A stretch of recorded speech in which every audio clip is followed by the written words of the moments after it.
एक औरत कपड़े उतारने ही वाली थी कि अचानक उसने दीवार पर लगी साउंड एक्टिवेटेड लाइट को लगातार जलते हुए देखा। वह अपना फोन उठाकर देखने लगी, ये जाने बिना कि उसके पीछे एक आदमी खड़ा था। वह आदमी धीरे धीरे पीछे हटकर एक कुल्हाड़ी उठा लेता है। उसी समय औरत को कुछ अजीब सा महसूस होता है। उसकी नजर टेबल पर रखे साउंड एक्टिवेटेड खिलौने पर जाती है जो हिल रहा था। जैसे ही वह पीछे मुड़ती है, कुल्हाड़ी उसकी तरफ झूलती है। वह डर से जम सी जाती है, लेकिन किस्मत से कुल्हाड़ी अटक जाती है।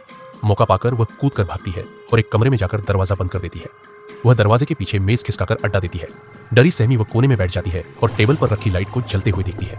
वह घबराकर फोन उठाती है, लेकिन वह गूंगी बहरी थी, किसी को मदद के लिए कैसे बुलाए। अचानक उसकी नजर खिड़की पर जाती है।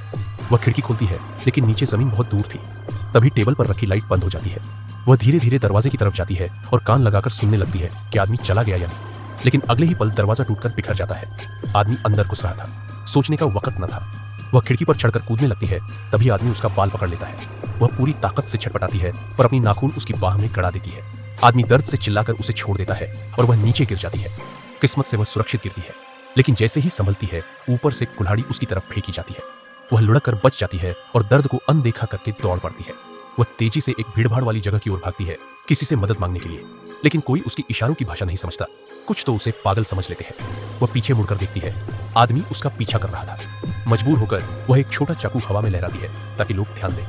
आखिरकार किसी ने पुलिस को बुला लिया, लेकिन तभी आदमी ने फोन छीनकर गिरा दिया ताकि कॉल न हो सके। औरत को लगा अब कोई मदद नहीं करेगा, इसलिए वह फिर भाग खड़ी हुई। आदमी ने भी उसका पीछा किया, लेकिन बहुत देर खोजने के बाद भी उसे नहीं मिला। तभी उसे भीड़ में एक जानी पहचानी शख्सियत नजर आई। वह औरत की मां थी जो अपनी बेटी को ढूंढ रही थी। आदमी के मन में खतरनाक ख्याल आया। वह उसकी मां के पास गया और झूठ बोलते हुए अंधेरी गली की ओर इशारा किया, तुम्हारी बेटी वहां है। उस समय औरत ने यह सब देख लिया।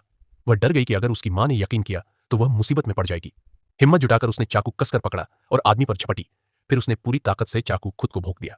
आदमी हक्का बक्का रह गया। उसे समझ नहीं आया कि क्या हुआ। औरत पीछे हटते हुए गिर गई, उसके कपड़े खून से भीग गए। आदमी ने देखा कि अब चाकू उसके हाथ में था। तभी उसे सच्चाई का एहसास हुआ। इसी समय पुलिस की गाड़ियों का सायरन गूंज उठा। पुलिस वाले पहुंचे और अपनी बंदूकें आदमी पर तान दी। औरत ने उसे देखकर मुस्कुराते हुए कहा, अब तू फंस चुका है। गुस्से में आदमी उसकी तरफ झपटा। अचानक गोली चली और वह जमीन पर गिर पड़ा। उसकी आंखें अब भी औरत पर टिकी हुई थीं। औरत ने हाथ उठाकर उसके सामने एक दोस्ताना इशारा